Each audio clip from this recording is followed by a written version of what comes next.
ذاتی نظم و ضبط۔ اگر ہم خدا کی مرضی کو پورا کرنے کے ارادے پر قائم ہیں تو ہمیں خود کو دینداری میں تربیت دینے کے لیے ثابت قدم رکھنا چاہیے۔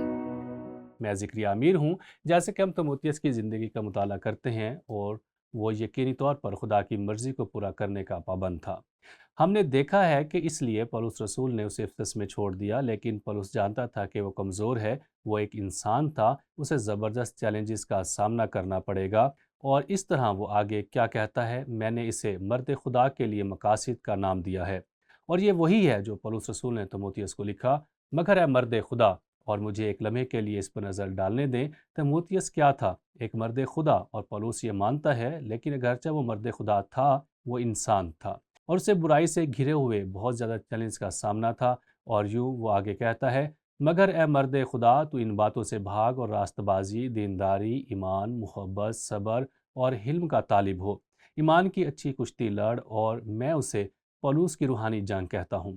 در حقیقت یہ دلچسپ ہے، اگر آپ تیموتھیوس کے اس خط کے پہلے باب کے پہلے حصے میں جائیں تو ہم وہاں روحانی جنگ دیکھتے ہیں۔ باب 1 اور اس کی 18 آیت میں، اے فرزند تیموتھیوس، ان پیشگوئیوں کے موافق جو پہلے تیری بابت کی گئی تھیں، میں یہ حکم تیرے سپرد کرتا ہوں تاکہ تو ان کے مطابق اچھی لڑائی لڑتا رہے۔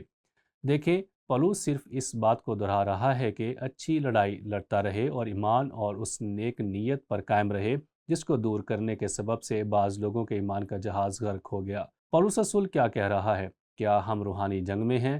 اور وہ ایک تشبیہ استعمال کرتا ہے جب اس نے افسس کی پوری کلیسیا کو لکھا، اس معنی میں ہم سب کے لیے، سب ایمانداروں۔ افسیوں 6 باب اور اس کی 10 آیت میں ہے، غرض خداوند میں اور اس کی قدرت کے زور میں مضبوط بنو، خدا کے سب ہتھیار باندھ لو تاکہ تم ابلیس کے منصوبوں کے مقابلے میں قائم رہ سکو۔ دیکھیں کہ بطور ایماندار یہ ہمارے لیے روحانی جنگ ہے، اور پولس رسول آگے کہتا ہے، تیموتھیوس کشتی میں، جنگ میں ابدی نقطہ نظر رکھتا ہے، اور اس طرح وہ اس پیراگراف میں اضافہ کرتے ہوئے کہتا ہے، اس ہمیشہ کی زندگی پر قبضہ کر لے جس کے لیے تو بلایا گیا تھا اور بہت سے گواہوں کے سامنے اچھا اقرار کیا تھا۔ تیموتھیوس، تمہیں خدا نے بلایا ہے، ہم جانتے ہیں کہ یہاں تک خدا نے تمہیں ایک خاص طریقے سے نعمت دے کر اس کی تصدیق کی ہے۔ اور وہ لوگ جو اصل میں وہاں موجود تھے جب تیموتھیوس کو یہ خدمت سونپی گئی تو انہوں نے تصدیق کی کہ وہ اس خدمت کے لیے بلایا گیا ہے۔ لہذا پولس چاہتا ہے کہ وہ یہ ابدی نقطہ نظر قائم رکھے، اور جب آپ یہ حوالہ دیکھتے ہیں جیسے کہ پولس رسول نے کلسیوں کو لکھا تو وہ اس ابدی نقطہ نظر کی وضاحت کرتا ہے، اور یہ ایک زبردست حوالہ ہے۔ وہ کہتا ہے، پولس نے کہا، پس جب تم مسیح کے ساتھ جلائے گئے، اور ہم یہاں تیموتھیوس یا ہم میں سے کسی کو بھی رکھ کر یہ پڑھ سکتے ہیں، پس جب تم مسیح کے ساتھ جلائے گئے تو عالم بالا کی چیزوں کی تلاش میں رہو۔ ہم زمین پر رہتے ہیں لیکن عالم بالا کی چیزوں کی تلاش کریں۔ مسیح یسوع موجود ہے اور خدا کی دہنی طرف بیٹھا ہے، عالم بالا کی چیزوں کے خیال میں رہو، نہ کہ زمین پر کی چیزوں کے، کیونکہ تم مر گئے اور تمہاری زندگی مسیح کے ساتھ خدا میں پوشیدہ ہے۔ جب مسیح جو ہماری زندگی ہے ظاہر کیا جائے گا تو تم بھی اس کے ساتھ جلال میں ظاہر کیے جاؤ گے۔ اپنی نگاہیں مسیح پر رکھیں، اپنی نگاہیں ابدی نقطہ نظر پر رکھیں، اور یسوع مسیح ایک دن آنے والا ہے اور ہم ابدیت میں مسیح کے ساتھ جلال پائیں گے جو اسے سب کے لیے اہم بنائے گا۔ اور ویسے اگر آپ اس پر واپس جائیں جو پولس رسول نے تیموتھیوس کو لکھا، اس نے آیت 13 اور 14 میں مسیح کے ظہور کا صحیح حوالہ دیا۔ حوصلہ افزائی کے طور پر اس نے کہا، میں تجھے تاکید کرتا ہوں کہ ہمارے خدا یسوع مسیح کے اس ظہور تک خود کو بے داغ اور بے الزام رکھ۔ تو خلاصہ میں پولس رسول کہہ رہا ہے، اس سے یسوع مسیح کے دوبارہ آنے تک ہمیں اپنے ایمان کو تقویت دینی چاہیے۔ آپ جانتے ہیں پولس رسول نے اپنے دوسرے خط میں کچھ ایسا لکھا جو اس نے تیموتھیوس کو پہلے خط میں نہیں کہا تھا، لیکن وہ اسے کسی چیز کے لیے تیار کر رہا تھا، اور یہ پولس کے ساتھ ہوا۔ اس نے اپنے دوسرے خط کے باب 4 کے آخر میں آیت 7 میں کہا، تیموتھیوس، میں اچھی کشتی لڑ چکا، یہی میں آپ کو کرنے کو کہہ رہا ہوں، اور یہی میرا مقصد رہا ہے، اور میں چاہتا ہوں کہ یہ آپ کا مقصد ہو، اور میں نے اچھی کشتی لڑی ہے، لیکن یہ تقریباً ختم ہو چکی ہے۔ میں اچھی کشتی لڑ چکا، میں نے دوڑ کو ختم کر لیا۔ اور جب میں اس تشبیہ کے بارے میں سوچتا ہوں تو میں سوچتا ہوں کہ عبرانیوں کے مصنف نے کیا لکھا جب اس نے کہا، اور ایمان کے بانی اور کامل کرنے والے یسوع کو تکتے رہیں۔ جب آپ دوڑ میں دوڑ رہے ہوں تو کوئی بھی چیز آپ کو پیچھے نہ ہونے دے، گناہ کا بوجھ یا کچھ بھی۔ یسوع مسیح کو تکتے رہو، اور وہ کہتا ہے، خدا کے فضل سے میں نے اپنی نگاہیں یسوع پر رکھی ہیں، اور میں نے دوڑ کو ختم کر لیا۔ میں نے ایمان کو محفوظ رکھا، آئندہ کے لیے میرے واسطے راست بازی کا وہ تاج رکھا ہوا ہے، اور وہ وہاں ابدی زندگی کا حوالہ نہیں دے رہا۔ اور اس رسول کے پاس ابدی زندگی ہے، وہ ایک انعام، ایک تاج کا حوالہ دے رہا ہے جو عادل منصف یعنی خداوند مجھے اس دن دے گا، اور صرف مجھے ہی نہیں بلکہ ان سب کو بھی جو اس کے ظہور کے آرزو مند ہوں۔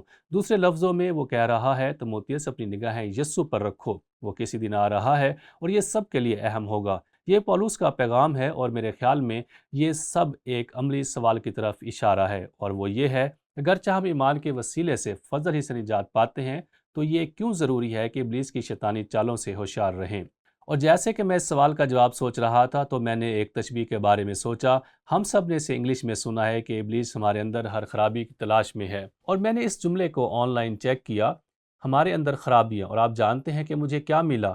102 مترادفات، ہمارے اندر خرابیوں کے 102 مترادفات۔ مثال کے طور پر کمزوریاں، سب سے زیادہ کمزور حصہ، درد سے بھرا نقطہ، ایک ہار، ایک ناکامی، ایک کمزور جگہ، اور بہت کچھ۔ ابلیس ہمارے اندر خرابیوں کو تلاش کرتا ہے، اور جب اسے مل جائے گا تو وہ اس کے اندر آئے گا اور ہمیں گمراہ کرنے کی کوشش کرے گا۔ اور اس لیے بہت ضروری ہے کہ ہم ہوشیار رہیں، اور خوشی کی خبر یہ ہے کہ اگر آپ افسیوں کا 6 باب پڑھیں گے تو ہم فتح یاب ہو سکتے ہیں۔ اور اگر ہم خدا کے سب ہتھیار پہن لیں، اور وہاں پولس سچائی کے کمربند کی بات کرتا ہے، راست بازی کا بختر، مسیح کی زندگی گزارنا اور اسے اجازت دینا کہ ہمارے ذریعے اپنی زندگی گزارے، صلح قائم کرنے والے بنے، ہمارے پاؤں میں صلح کی خوشخبری کی تیاری کے جوتے ہوں، ایمان کی سپر لگا کر، اور نجات کا خود، روح کی تلوار جو خدا کا کلام ہے، اور دعا، اس کے حصوں کو جو پولس نے بہت خوبصورتی اور تشبیہات کے طور پر بیان کیے ہیں۔ جیسے اس نے اپنے پاس کھڑے رومی سپاہی کو دیکھا، اور جب اس نے یہ الفاظ افسیوں کو لکھے تو وہ رومی سپاہی کی نگرانی میں قید میں تھا، اور اس نے بہت خوبصورتی سے اس کا اطلاق روحانی جنگ پر کیا، خداوند میں اور اس کی قدرت کے زور میں مضبوط بنوں۔ لہٰذا یہاں وہ اصول ہے جو ہمیں اپنے ذہن میں رکھنے کی ضرورت ہے کہ پولس رسول کی تimotheus کو لکھی گئی باتوں میں بڑھیں۔ اگر ہم خدا کی مرضی کو پورا کرنے کے ارادے پر قائم ہیں تو ہمیں خود کو دینداری میں تربیت دینے کے لیے ثابت قدم رکھنا چاہیے۔